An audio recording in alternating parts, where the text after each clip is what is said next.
"Can you pretend to be my wife for 1 week?" He begged the stranger to save his daughter's birthday. The rain came down softly that afternoon, tracing silver threads across the wide windows of a small bakery tucked between two tall buildings in downtown New York. The smell of warm cinnamon rolls and vanilla filled the air, wrapping the place in a kind of cozy hush that made people linger longer than they intended. Sienna Blake slipped in through the door just as the rain picked up again, her coat damp. At the shoulders, her hair curling slightly from the humidity. She brushed a strand away from her cheek and glanced around. The bakery was almost empty except for an older couple sharing tea by the window and a man sitting alone in the corner, his laptop open beside a cup of untouched coffee. She ordered her usual, a hot chocolate with whipped cream, and took a seat by the window. The rain had always been a strange comfort to her. It muffled the world, slowed everything down. For someone whose life was a constant rush of freelance design gigs, missed payments, and rent-due reminders, that quiet meant everything. She opened her sketchbook, the one she carried everywhere, and started doodling. But her focus broke when the bakery door opened again. This time, a little girl ran in, her pink raincoat dripping, laughter spilling into the quiet room. "Daddy, you forgot my umbrella," she squealed. The man from the corner stood up quickly. He was tall, broad-shouldered, his dark hair slightly damp, and his eyes, a calm, unreadable gray, softened when he saw her. "I thought you were staying in the car, Lila," he said, kneeling to her level as he helped her with her coat. "I wanted to see the cupcakes," she said with a grin. Sienna smiled to herself, watching them.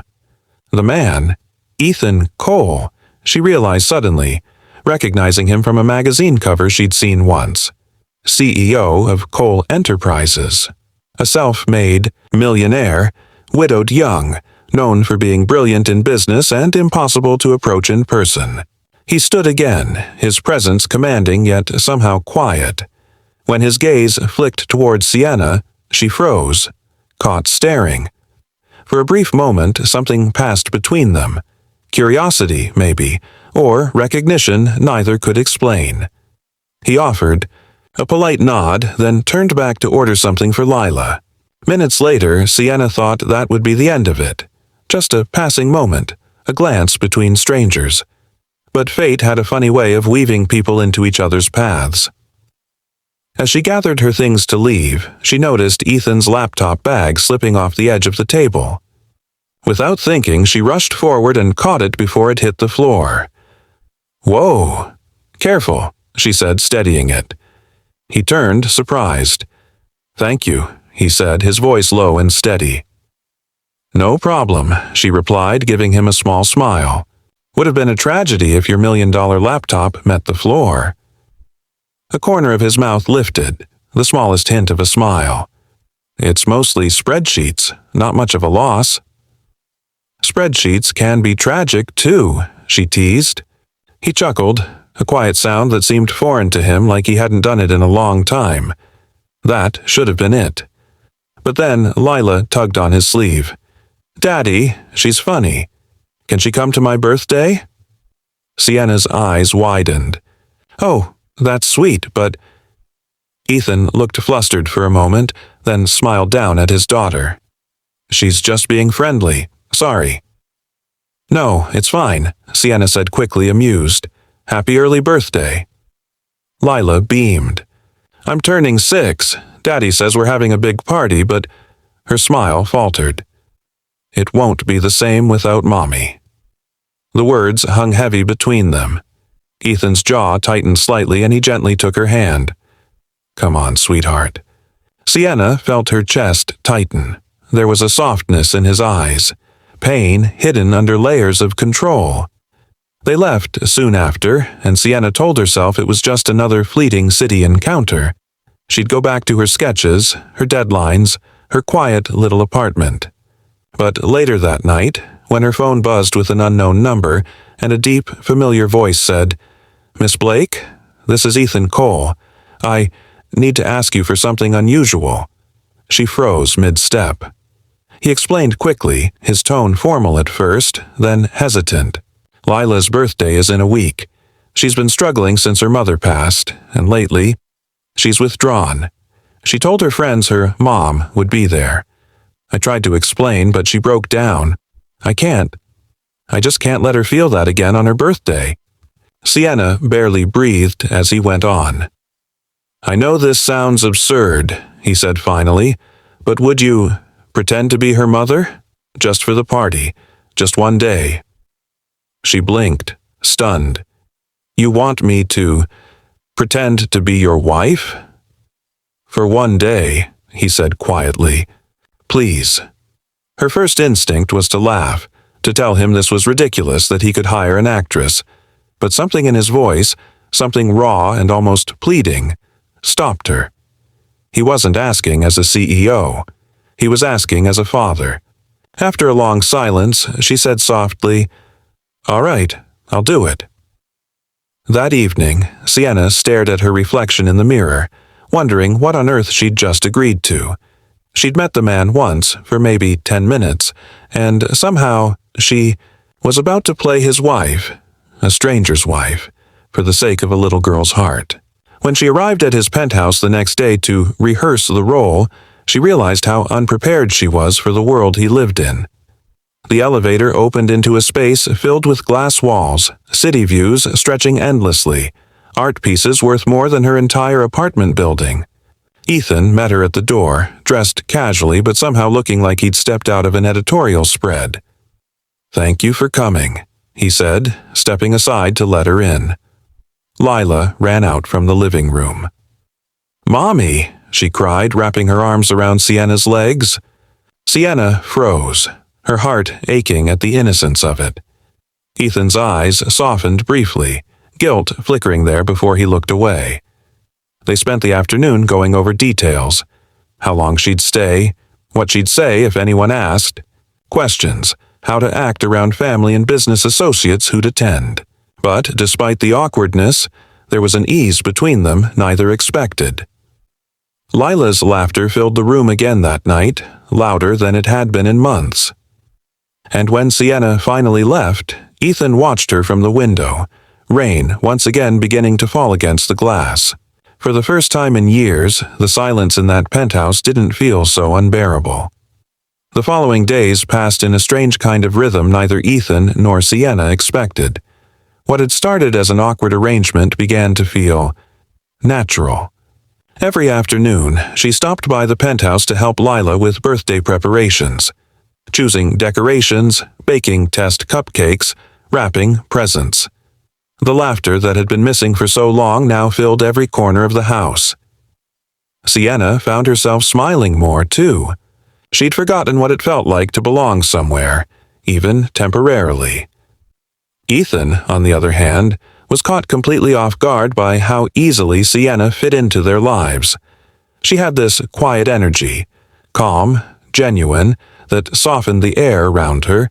Lila clung to her side constantly, and even Ethan's staff seemed more at ease when she was around. One evening, after Lila had gone to bed, Sienna lingered in the living room, collecting ribbons and tape from their craft project. Ethan came in, sleeves rolled up, looking far less like a CEO and more like a man trying to figure out how to breathe again. She adores you, he said quietly. Sienna smiled, not looking up. She's an easy kid to adore. He hesitated, then asked, Why did you say yes? She glanced at him, surprised. Honestly, I don't know. Maybe because I saw how much she means to you. Maybe because I know what it's like to need something to hold on to, even if it's just pretend. Something in her tone made him study her a little longer. There was pain there, tucked away behind her easy smile. He didn't ask, and she didn't offer. For a long moment, the only sound was the hum of rain against the glass. You've done more for her in a few days than I've managed in months, he said finally. Thank you. She looked at him then, really looked, and for the first time saw not the powerful CEO but a man who'd been trying too hard to hold himself together. Maybe it's not about what you do, she said softly. Maybe she just needed to see you happy again. He met her eyes. And what if I don't remember how? Sienna hesitated, then smiled faintly. Then maybe I can remind you. Neither of them said anything more, but something shifted between them that night. Quiet, unspoken, real. The day of Lila's birthday arrived faster than either of them was ready for. The penthouse was transformed. Balloons, lights, a huge cake in the center of the dining room. Lila ran around in her little blue dress, her laughter echoing off the marble floors. Guests began to arrive, friends, family, and a few business associates Ethan couldn't avoid inviting. Sienna stayed close to Lila, playing her role as Mom flawlessly, though every time someone addressed her as Mrs. Cole, she felt a flutter she couldn't quite name. Ethan watched her from across the room, something unfamiliar stirring in his chest. She didn't look like someone pretending. She looked like she belonged. Halfway through the evening, one of Ethan's colleagues pulled him aside. "Didn't know you remarried, Cole," the man said lightly. "She's lovely." Ethan's lips twitched. "It's recent." When he turned back toward Sienna, she was kneeling beside Lila, helping her open presents, her laughter genuine. For a fleeting second, he wished it wasn't all an act. Later, when the guests had gone and the house was quiet again, Lila fell asleep on the couch, clutching her new stuffed bear. Sienna stood by the window, gazing out at the city lights. She was happy, she said softly. Ethan nodded, joining her. "Because of you." She turned to face him. "Because of us." Silence fell again, but this time it wasn't awkward. It was charged, full of everything neither dared to say. "Thank you, Sienna," he murmured. "You've given her something I thought I couldn't anymore. Hope. And you've given me something I didn't expect either," she admitted quietly. He frowned slightly. "What's that?" "A reason to believe in people again." Their eyes met. The city glittered behind them, but for that moment, it felt like the whole world had narrowed to just the two of them. He stepped closer, hesitating only a breath before he reached up to tuck a strand of hair behind her ear. "It doesn't have to end tonight," he said, almost whispering. Sienna's heart ached. "But it does. This was the deal, remember? Maybe we can change the deal." She looked up at him. The man who'd once seemed untouchable now standing in front of her, open and vulnerable. "I don't know if I fit in your world, Ethan." "You already do." For a heartbeat, the air between them stilled, and then, quietly, naturally, he leaned in and kissed her. It wasn't rushed or perfect. It was hesitant, warm, the kind of kiss that felt like a promise neither of them fully understood yet. When they pulled apart, she smiled faintly. That wasn't part of the act. "I know," he whispered. "That's why it mattered." The next morning, Sienna woke early. She watched the sunrise paint gold across the skyline from the penthouse balcony. For the first time in years, she didn't feel lost. Downstairs, Ethan was making breakfast with Lila, wearing an apron 2 sizes too small and a rare, unguarded grin. When he noticed Sienna, he smiled. That quiet, genuine smile she'd unknowingly been waiting to see again.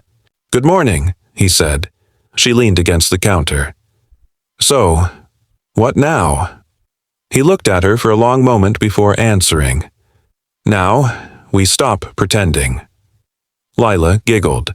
"Does that mean Mommy stays forever?" Sienna's heart caught. She knelt beside the little girl. "I can't promise forever," she said softly, "but I'll be around, okay?" Lila nodded happily, then ran off to get her toys. Ethan watched her go, then turned back to Sienna. "You don't have to rush off. Stay. Not for her. For you. For us." She smiled, tears threatening at the corners of her eyes. "You're really bad at pretending, you know that? Only when it stops feeling fake. Sienna laughed softly. "I'll think about it." As she turned toward the window, the morning light catching in her hair, Ethan realized something.